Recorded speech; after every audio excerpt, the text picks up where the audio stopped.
Please take your seats. Just so excited to pass over to Mairi Brennan for this fantastic session. Thanks, Mairi. Hello everyone and welcome to glorious Fife. It's a joy to be across the bridges with you today. So what we're going to do today, I'm going to just give a very short framing of the session, and then I'll allow the panel to introduce themselves. I've got two questions that I'm going to put to the panel and allow them to talk it through. That will give you a perspective from the national level, the regional level, and also from the ground, locally and in the fields. And I suppose what we're really trying to think today is about how we can, or what's the trajectory to becoming or reinforcing that Scotland is a good food nation. So that's at the heart of it.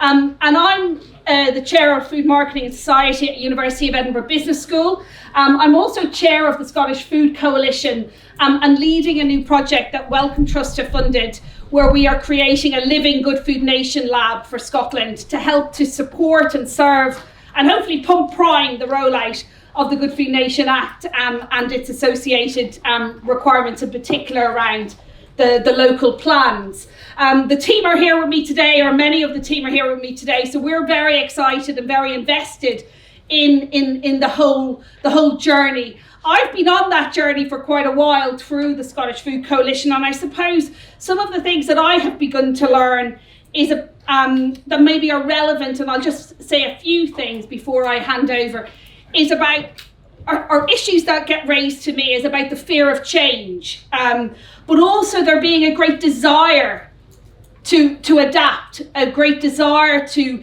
evolve, and in particular from this fantastic community here and many of the farmers in here I have met on my travels, who is bearing the risk and who is benefiting from those changes and the risk that is being borne. And those risks are financial, they're personal, they're social, they may be environmental as well. There's a lot around power dynamics and interests and who is controlling and influencing and leading the decisions that are made. And I think finally one of the most important things that is coming out, and I think it's coming out both in the Scottish conversation as well as a more broader national and global conversation, is about trying to reframe food not as a problem, not as a cost centre, but as a solution and as part of how we invest in the future of our society, our economy, our environment and our public health. And so that leads us to being a more vibrant, more fairer, more healthier and more sustainable Scotland. So I think that's where I wanted to frame it. So they're just some of the ideas. But what I will do is I will start by introducing the panel. I will start at the national level and work down. There is no hierarchy to that. But I will start there because that's where what we discussed. So I'm going to start with Mairi Gougeon, our Cabinet Secretary, and I'm going to forget her the combination Rural Affairs and Islands, but it's got another bit in it as well. So you tell me your full title again. It changes week by week, as you know.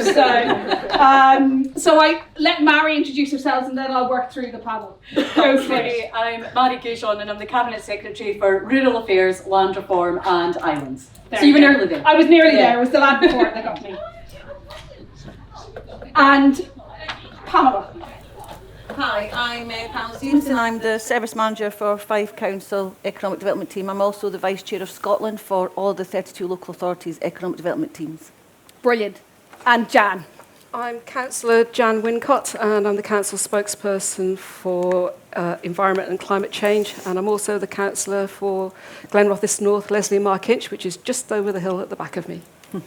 Fantastic. And Rachel, who I believe is an old school friend of Mairi, so here in another capacity. So Rachel. I'm Rachel Ives. I'm a sheep and cattle farmer, organic and pasture for life, near Newport-on-Tay. Brilliant. And Johnny. And I'm Johnny Balfour, and I am Ninian's neighbour, and we farm literally at the top of the hill, just over there. Fantastic, fantastic. So we have two main questions and we haven't got a huge amount of time. So what I'm going to do is ask the questions and work through work through the panel, and I'm picking up on Ninian's sort of framing of the journey that he talked about earlier on. So if the panelists think about the journey they've been on in terms of their roles and their relationship to food, that would be great. So I'll ask those two questions, and then there will be time to open up for questions to the floor. So if I start with you, Mairi, can you tell the tent what you see as your role in relationship to food, and focus in then on your perspective on how Scotland is moving towards becoming a good food nation? Absolutely. Well, first of all, I think I have the best job in government because it's a really broad portfolio that I have responsibility for. So it covers agriculture, forestry, land reform, islands, animal health and welfare, but also food and drink and the wider supply chain within that, as well as fisheries and aquaculture as well. So I think I'm kind of fortunate enough to be in the position to see our food system from the primary producer right through to the other end as well, which gives me that perspective. But I've also been lucky enough in government to have a role for a brief time as well as a public health minister, which I think was really helpful in adding that dimension. I think Scottish Government as a whole has a really important role to play when it comes to our whole food system and our journey towards being a good food nation in Scotland, because ultimately we want people, and the overall vision for us being a good food nation is about people having pride and pleasure in, they can access, they can afford the food, they can afford healthy, nutritious food and what we produce in Scotland. And we have recently consulted on our first draft National Good Food Nation plan. We are currently going through the consultation responses to that before it then goes through its scrutiny in the Scottish Parliament. Now, it has been really fascinating going through this process. I think through the passage of the Good Food Nation Act through the Scottish Parliament, you could just see from the sheer volumes of people who responded to that consultation, first of all, and the calls for evidence, just the broad spectrum right across the piece, whether it was health, education, all these other groups right across society who all feel a strong interest in that legislation, which is easy to understand because I think food is a fundamental need for all of us, but it's also something that's so important for our culture, for our health. It just goes through every policy area. So a key role for us has been about ensuring that we're working across government, we're working across different portfolios, and all these other areas that touch on food policy and that food policy touches are really working together and working in tandem so that we can really try and build that good food nation that I think all of us want to see as well. But there's so much transformation going on at the moment. Another important piece of legislation that was passed in the Scottish Parliament just before the recess there was the Agriculture and Rural Communities Scotland Bill, which sets that framework for how we're going to support farming and agriculture going forward, and our wider rural communities as part of that too. But there are some other important things that have happened in that time. We've talked about the Good Food Nation plan. One thing that we're trying to do to come across these barriers that we know that we can face in government is we've established a ministerial working group on food so that we're having those conversations across the piece. But of course, working with local authorities and health boards is going to be really critical because this is about all of us working together to try and improve what we're trying to do in Scotland.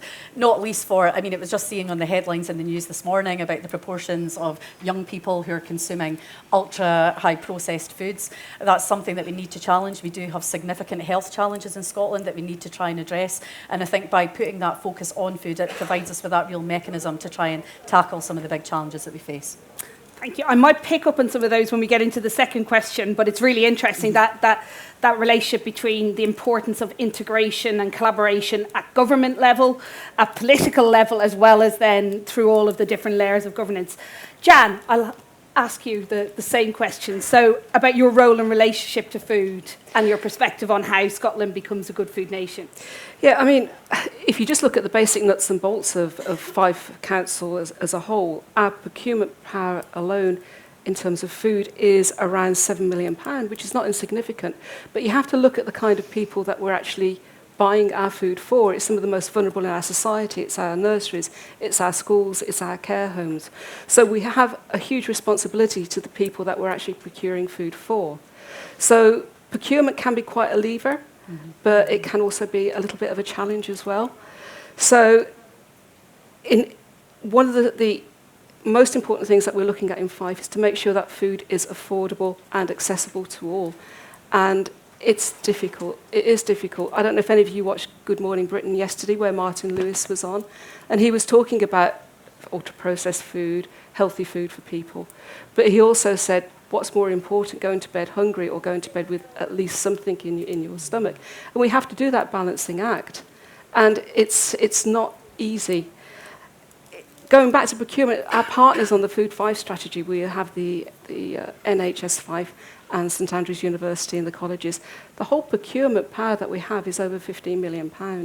We have to use that, and we have to actually pull the levers that we have available to us to address the inequalities that we have with food across Fife.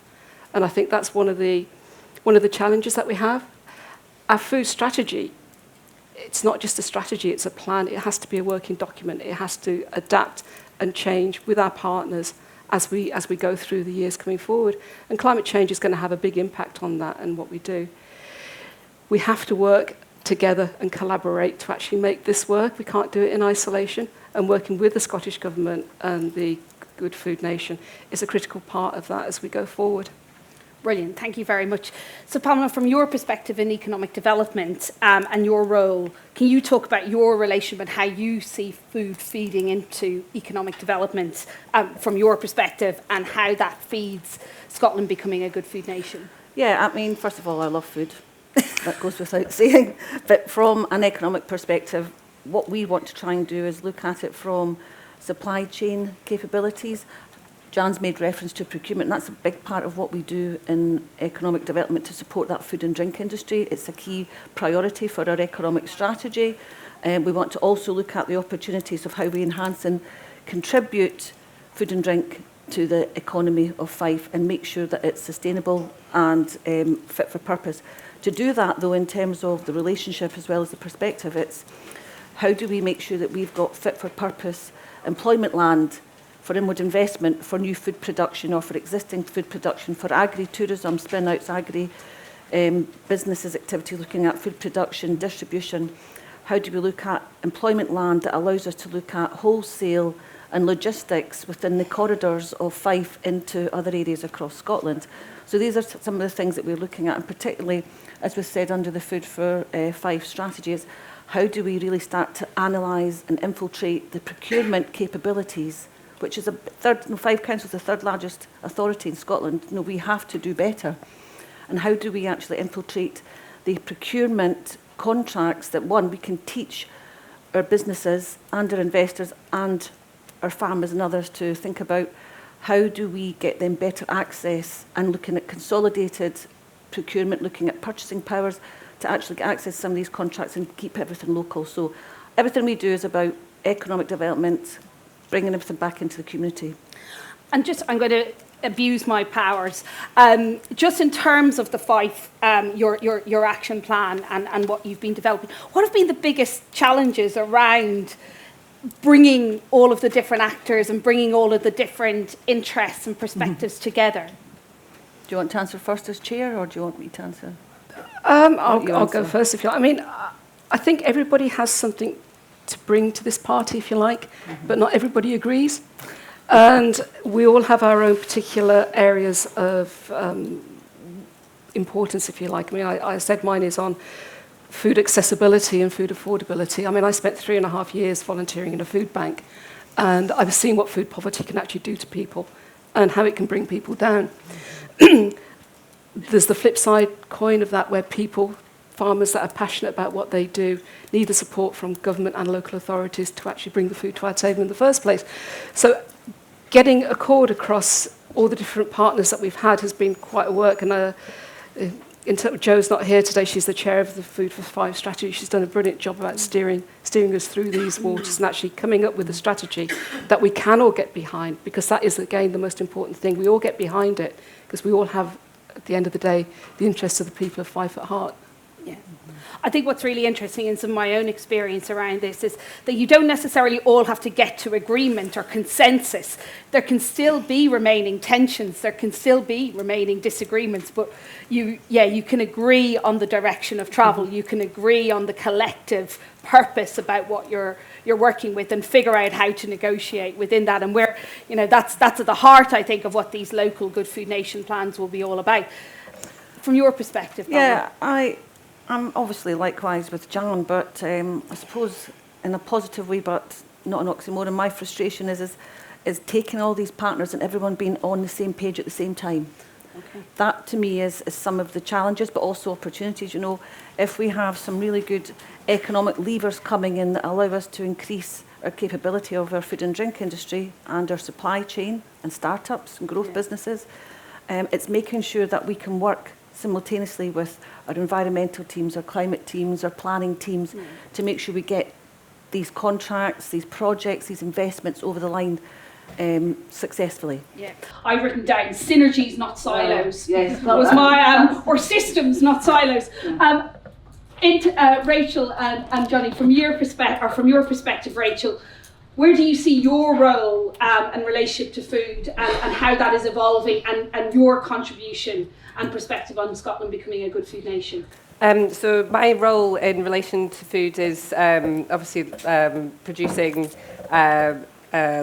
livestock, but on a sort of more, like many other farmers, we live on a small farm surrounded by the fields that we farm. Our water supply comes from one of those fields.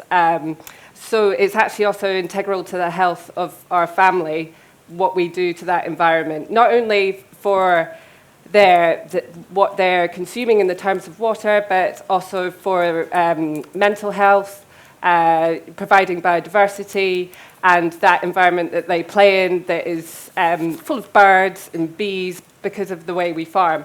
So it's a broad spectrum for ourselves, and the way I see it is agriculture also has a large impact upon the health of the way we farm, has an impact upon the health of our family that we will see maybe not today, but in years to come.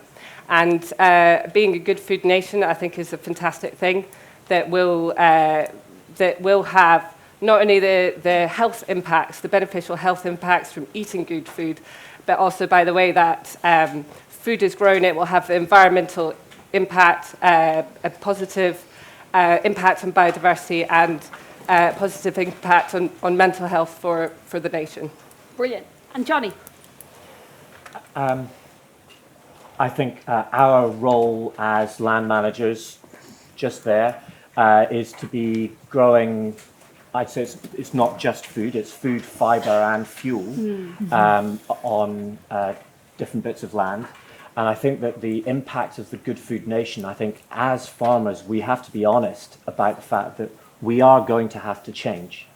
That the current food system involves growing an awful lot of commodities which are not food. In our case, we grow an awful lot of malting barley. We grow an awful lot of feed wheat that goes off to Diageo and gets distilled into gin. And many farmers around the country will be in a similar position to us in growing some carrots and potatoes and beef and lamb and whatever, but also growing an awful lot of stuff that's just being made into alcohol. So I hope that the impact of the Good Food Nation is that lots of farmers start making decisions about the management of their land to grow more food. I was thinking about yes. I was thinking about this in the car. I stayed in Pitterweem last night. I did want fish and chips, so I went to fish. And it is that conversation around what we use the land for, isn't it? And how that relates to the social, economic, and health outcomes that we want to deliver as a society. And I think that's phenomenal answer. In terms of, yourself then, how has the actual creation and pushing through of this new legislation and the sort of momentum or discussions that it's been building, is it affecting you in terms of those day-to-day decisions that you're making now, or do you see it as something that's going to evolve over time? Personally, in my case, I'm not quite sure that the Good Food Nation is going to change what we were doing, because we're kind of on that journey already. Okay. Yeah. But looking back on it in 10 years' time, it may well look like we have made decisions that the Good Food Nation has been the catalyst for, because the timings will all be right. And of course the relationship to the Agriculture and Rural Communities Bill and how that then sets maybe a trajectory going forward. Brilliant. Okay, in terms of the second question, I suppose what I'm really interested in is thinking around the journey that you've all been on, and that may be over a reasonably short period of time or over many years and generations. What have you been learning about the challenges that lie ahead for this Good Food Nation journey? And if you have some tangible examples of sort of levers or points of change that you would like to really sort of air and have out in the open. I'll start with the farming community. I'll go backwards. So, Rachel. Well, I suppose it's all down to implementation, but we've got a great lever in public procurement, I think, to try and implement the plan. And it's really a matter of giving farmers as well a premium for what they produce, so they produce the items that are required for the Good Food Nation plan. Okay, so in terms of that's both recognising how much it costs to produce that type of food, but also some of that sharing of risk or being able to guarantee routes to market. Exactly, guarantee a route to market, because at the moment, I believe, well, it's actually quite tricky to get, sometimes we find it quite tricky to get a premium for what we have produced. Even organic food sometimes, it's difficult to get that premium at the end. So if we are producing good food, grown well, the premium needs to be there at the end to support that. And reflecting the multiple benefits that type of production is offering. Absolutely, yeah. Excellent. Johnny? I would love to see some of the money that currently gets into rural communities using farmers as the conduit. Let's give it to the councils and say, you've got to use this money to buy food that's being grown in a particular way, and farmers are being incentivized by the fact that they're getting more money for producing it. That can be a way of using public procurement, using the money that at the moment does come into agriculture from the so it's a slightly more redistribution of the existing resources. The way I see it is that at the moment, farmers are the conduit by which money gets into the rural community. But none of it remains in a farmer's pocket. It all disappears around the place. It can be given to somebody else and come back to farmers a different way. Okay, fantastic. Jan? Thanks. Yeah, clap away. I mean, I think there's a huge piece to do on actually changing mindsets. And Johnny raised a really interesting point about if it's more profitable for farmers to grow crops that are turned into gin, then you can understand why they do it. So it's a change in the mindset of what we actually want as members of the public. And do we really need strawberries in December? Do we have to import them? We should be eating more appropriate seasonal goods that are there. And I think if we can encourage and educate people to actually look at what they're actually eating and the consequences upstream and downstream, then maybe we stand a chance of actually influencing opinion. And you know, the elephant in the room here is climate change. We don't know what's going to happen over the next 10 years, what crops are going to continue to be viable in our lands. We're going to have to change what we grow, what we eat, how we produce it. Again, it comes back to so many different strands and so many different threads that you pull on one and it changes something in a different area. So I think looking at people's mindsets, setting expectations, supporting the farmers to actually produce, as Johnny said, food, not gin. I like gin, I'm not against it. But we have to be realistic. We only have so much land, we only have so much resources. And our farmland is a precious resource, so let's use it wisely. Pamela. Yeah, I think some of the challenges of the what's ahead of us is already being displayed. I think for me it's about thinking about the significant opportunities ahead, particularly for transformation. Johnny's saying that they're already going down that road, so I think it would be great to hear more about some of this, Johnny, through some of the other conversations with the Fife partnerships, particularly around, from Fife's key priorities, around the food security, the threats of climate change, but improving health and wellbeing, and they are key priorities for Fife strategy and for Fife Council, particularly through our community wealth building.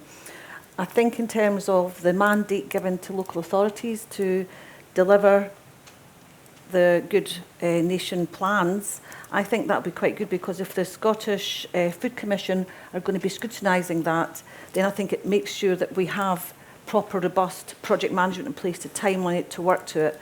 And the colleagues in Fife Council and our Food for Fife strategy board, I think it's important that we understand that we're all on the same page. And I think that's probably, we will try and start to eradicate some of the challenges and actually start to work together to think, okay, what is currently happening, such as what Johnny's talking about, and the opportunities, and listening to the land managers as well as the communities of what we need to be doing. So, yeah, I think I'm one for cup half full rather than half empty, so less of the challenges, more of the opportunities. Excellent. And Mairi. Thank you. I think it is, we'll have to remember our food system, of course, and I probably don't need to explain that to anyone here, it is really complex. And I think we do have some big challenges and we have some big issues that we ultimately need to try and fix. And you were saying about working in a food bank, you know, the issues that we face with child poverty and that actually being able to access healthy, nutritious food, which can then have that impact on diet that we need. And I think it would be great if we were in that position where, I think, well, you look to other countries and you see the type of food culture that exists elsewhere. And if that's what we're talking about in Scotland and changing our food culture, that's not an easy thing to do, and we're not going to do it overnight. But that's where I think it's really important that we have the building blocks and the right frameworks in place that are going to enable us to take a step forward. So the Good Food Nation plan that we published, you know, hands up, I don't think it's going to be perfect the first time round, and I know that there's lots within there that we need to build on and develop for the future. Procurement, everybody's mentioned that today. I think that is a hugely important lever that we can use when you look at our local authorities, our hospitals, our prisons, our education facilities. We have such a massive opportunity there where we can really help drive and support local food production. And that's where we've been happy to support the Soil Association, all the work that they've been doing with the Food for Life scheme and getting more local authorities to sign up for that.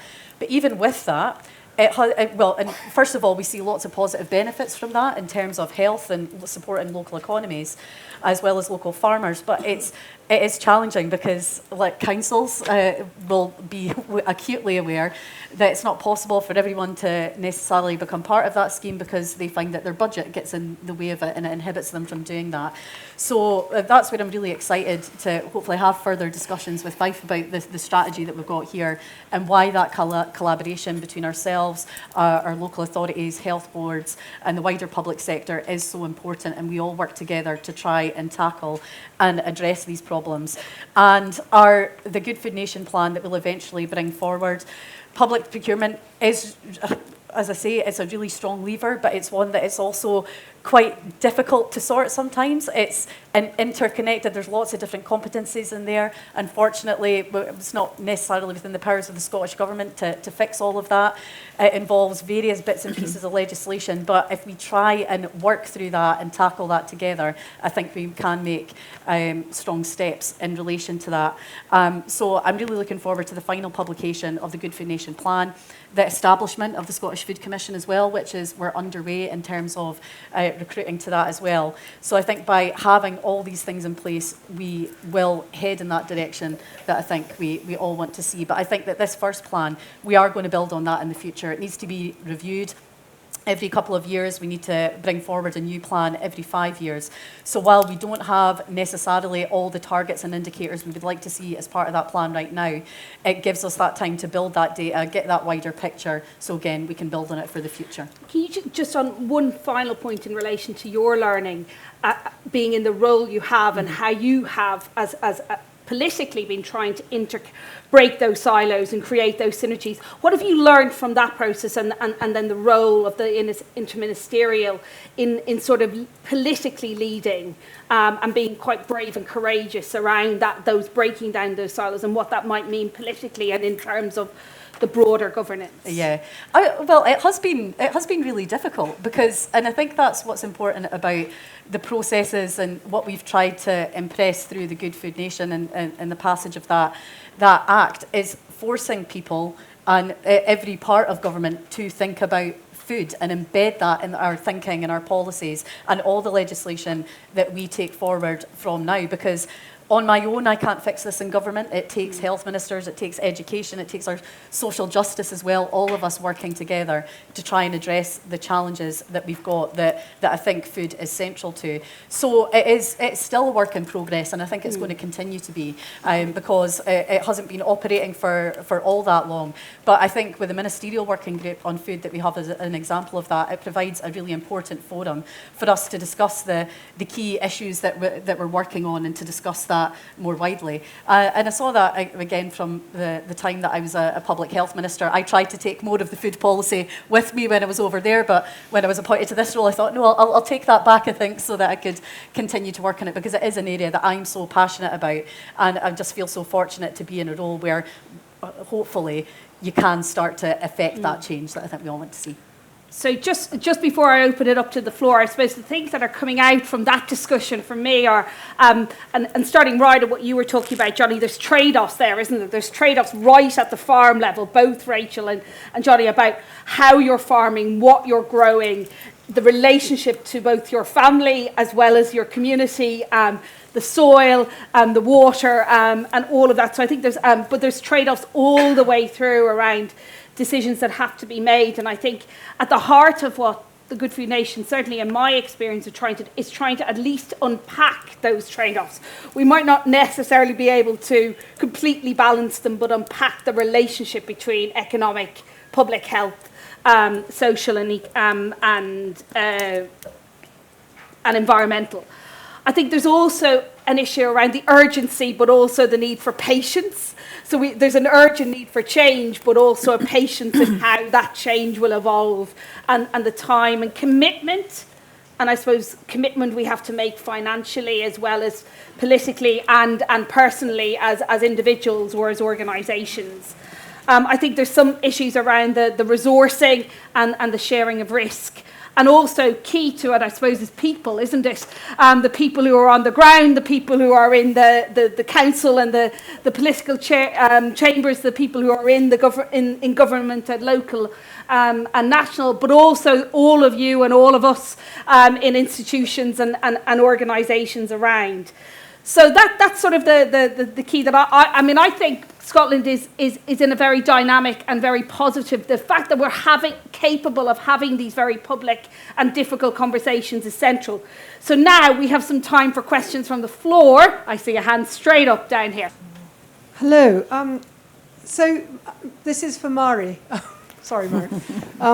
So what are we going to do about the fact that Agricultural and Rural Communities Bill, by continuing to have area-based rural funding, supports financially the growing of malting barley for the whisky trade and all the other alcohol crops on much of our best land, but not or scarcely market gardening, which takes tiny bits of land but produces enormous amounts of really healthy food. And also alongside that, the problem that the Agricultural Communities Bill risks pulling funding or really skewing funding for those of us who are trying to do rewilding projects to save biodiversity. Thank you. And there's a question here and then over there. So I've got one here and then one over. Was it just behind? Yeah. Thank you. I'll take a few and then. Thank you. You've spoken a lot about public procurement, and obviously, it'd be really great if everyone in prison is living off organic certified pasture for life beef. But it's only about 5% of total food purchases by value. It'd be interesting to hear from the panel what other policy levers Scottish Government has got or should have to be able to go and help the other 95% of food purchases be on a more ethical, sustainable basis. Thank you. And there's a question over here, the man in the white T-shirt. I'll take those three and then we'll come to the panel and then we'll come back if we have time. Hello, Joe Hunt, Crofton Market Gardener. The question over there about market gardens is not my question, but we run a market garden on our croft that feeds 220 families, employs 4 people and is carbon negative by 72 tonnes a year. We've actually stopped production this year because we're losing money. My question is, should good food cost more? Okay, it's a double-edged sword. Farmers need more money. 80% of farmers don't make a profit. But if we want to extend outside the 10% of people who can afford to pay 20% or more as a premium for their food and make it a national good food plan rather than just a well-off good food activity, which is what we've got at the moment, does good food have to come more? What's the role of public spending to support small producers at density, but also to get the best value food in the places where it's needed most, which is people who can't afford it? Brilliant. So, Mairi, thank you. Mairi, I'll start with the first question and then we'll open it up to the panel for the other two. Yeah, thank you very much. I mean, in relation to the Agriculture and Rural Communities Bill, I mean, and it was points that were raised. I can see Ariane Burgess sitting in front of me there, who raised quite a lot of these points through the passage of the bill as well, and the importance of supporting our smaller producers, because you're absolutely right, I think, in terms of the production, and I'm sorry to hear that you've had to stop production now, but the number of families that you were able to feed as a result of that as well. Now, I would say that the Agriculture and Rural Communities Bill sets out the overall framework for future funding for our farming and agriculture systems and rural communities going forward. The details of future schemes or what we're going to fund, that will come as part of the secondary legislation. But I do think, and I think we recognise that through some of the amendments that we accepted through the passage of that bill as well, is recognising the importance of supporting our smaller producers and crofters as well. And just to highlight, there's a consultation ongoing at the moment about changes to crofting legislation going forward too, because we want to make sure that that enabling that production is going to be fundamental going forward. So we have been working on a small producers pilot fund at the moment, and that's been working with a group of small producers to see, well, what is the type of support that's going to work well. You're right, an area-based system doesn't work for smaller producers or for market gardeners. So we need to find a way that support can help those the most. So we've been funding, for example, looking at abattoirs, because that was something that came out of that group as well. But I would say it's a pilot scheme at the moment so that we can help and work with small producers to develop funding and schemes that are going to work for them as part of this future framework. Did any of the rest of the panel want to respond to that question or make a comment? I want to respond to a different question. Yeah. Okay. So I'll take the public procurement or the fact that public procurement is only a small proportion of overall spend on food, and what might other levers be? I could start that question. I'm not probably agreeing with you. It's only a small percentage. I think I sit on the board of Supply Development Programme for Scotland. It's a local authority, 32 local authority company, and it's been going since 2011, and it's to try and inspire economic and procurement colleagues to work together and to work with public and private sector. So we say that we've got prisons and we've got NHS, but we've also got forestry, we've got MOD. So we work very closely with the MOD to think about their macro capabilities of purchasing and how we can look at that to reduce the cost, but also ensure that we can keep it local. So there is, perhaps not answer your question, but there is a lot more than just public sector in terms of your two thoughts of public sector. There's Forestry Commission, as I said, as well. So we do a lot of work to look at that at a national level to try and work with all of the private and public sectors, but really bring people like MOD on board, because it's astonishing how much they spend, as you can imagine. So there's a lot of work going on. Happy to talk about it offline or send you more information about what the Supply Development Programme does across Scotland. Other levers? Yes, go Jan, and then I'll come to Johnny. Yeah, I mean, in terms of procurement, I mean, there's yet another elephant sneaked into the room here, and that's the procurement power of our big supermarkets. And they're one of the biggest drivers of costs for farmers and everything. And it's something that we as a local authority have very little influence of, and they won't even engage with us. So something has to be done to actually make them pay the right price for the right food. Because, what else can we do? They hold all the cards at the moment, so we have to look at some policy or legislation. You know more about that than I do, to actually change that. Okay, down here. Can I have a go at the third question? Yeah, go for the third question. Should good food cost more? I don't think, not necessarily. Would our I believe that our Pasture for Life certified beef is a much better product than our former barley-fed beef that we used to have a few years ago. I probably shouldn't say this out loud, but it costs less to produce than the old stuff did. When we sell that, can we sell the premium cuts for a premium price? Probably. Should we be selling the non-premium cuts for a premium price? I don't think we should. In terms of accessibility to what is a health food, it can be for the mince and the stewing steak and whatever. That, in my opinion, should be at the current, what is actually quite low price in terms of what we spend as a country on food as a proportion of what we earn is very small. And there are people who struggle hugely, and they need to be given help to be able to buy food at the same rate as the rest of us. Yeah. Rachel, did you want to come in?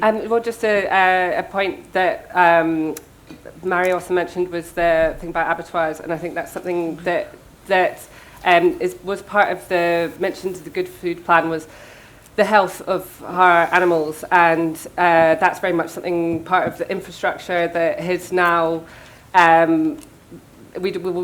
We don't have a abattoir facility for our sheep in Fife that I can send them to. So they have a 2-hour journey to the nearest abattoir. It's a problem that many farmers will now be having, and that's just something I wanted to mention as part of the Good Food Nation plan, is having the infrastructure to process food within the local area and have that shorter journey for our animals.